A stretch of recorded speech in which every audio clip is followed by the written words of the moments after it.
When I was about 3 years old, my brother Lance hit me in the head with a baseball bat. Now, I'm not just saying a little hit. He knocked me out. There was blood all over our playroom, and my mom was like, "What?" So she picked me up and rushed me to the hospital, and it turns out that Lance had fractured my skull. He had hit me so hard that he actually cracked the side of my head. And I know I did not get any brain damage. I'm not stupid or retarded. But he did hit me so hard I think I forgot math because I'm really bad at math. I needed to find a new voice actor for my videos. I didn't want to have to make Lance do all the voices to all the characters. And also during my sophomore years when I started dating my girlfriend Chili, who now helps me with my videos. But my health was doing really bad. After a while, my mom took me to see another doctor, and this doctor's name was Dr. Lewis. She was amazing. After the first appointment, she figured everything out. She found out that I had superior mesenteric artery syndrome. It's a very deadly intestinal disease and it's very rare. I was upset and scared because I didn't know what was going on. And my doctor decided to put me on a feeding tube because he thought that would make me gain weight super fast. But he was super wrong. The feeding tube sucked. I had to go to school with a feeding tube and it would poke out of my shirt and it would make me look like I had a stupid boner in class. And my school life had its ups and downs. I was the quiet kid. I didn't really talk that much and I kind of got bullied a lot. And the feeding tube didn't really help with making friends. It kind of made me look like I was some weird kid. And this feeding tube sucked really bad. It made me so sick I had to miss a month of school. I was actually thinking about killing myself because I was so sick. I didn't think there was a reason to live anymore because all I felt was pain and suffering. Even though I had a girlfriend, a family, and thousands of fans that loved and cared about me, I just didn't see a reason to move on in life. He let my teacher, Miss Reeves, sell purple SMA awareness shirts around the entire school. A lot of people were wearing them. I saw people wearing them every day. I was so happy that so many people cared about me. But now that I have this super rare disease, what does this mean? Is there a cure? Well, my doctor told me that she could perform a surgery to possibly fix it, but it was very risky and I could possibly come out worse than I was before. But I decided to take this chance, so I finished up my junior year of high school, and on June 20th, 2012, I had my SMA surgery.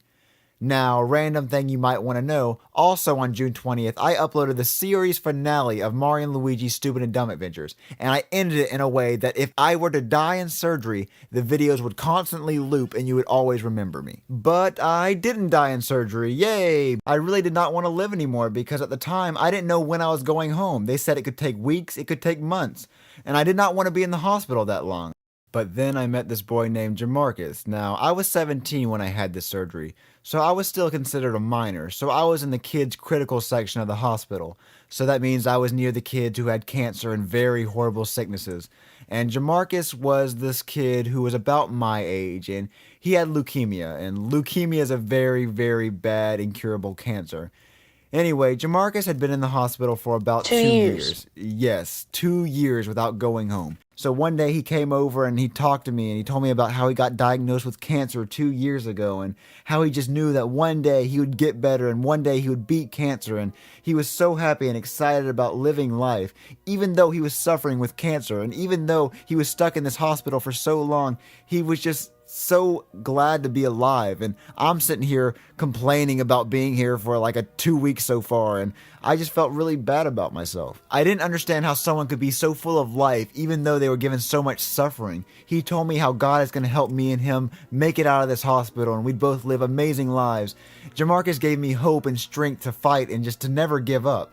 As the month went by, I got better and Jamarcus got worse. Before I knew it, I was going home. I was free, but Jamarcus was still stuck in the hospital. But a few days later, Jamarcus died. He did go home. He went to heaven where he didn't have to suffer anymore. And this killed me. I wanted him to get better. I wanted him to get out of the hospital and be free just like me. And I spoke at his funeral and I even helped carry the casket even though I'm the weakest person on earth. After that, I realized I need to get my life back on track. I needed to focus on YouTube and I needed to focus on school. I decided that, you know what, I'm going to start focusing all my attention on YouTube because my YouTube career is blowing up. I hit 100,000 subscribers in 2013. I hit 100 million video views in 2013. 2013 was a huge year for me. I accomplished so much stuff and I did so many things that I never thought I would ever do.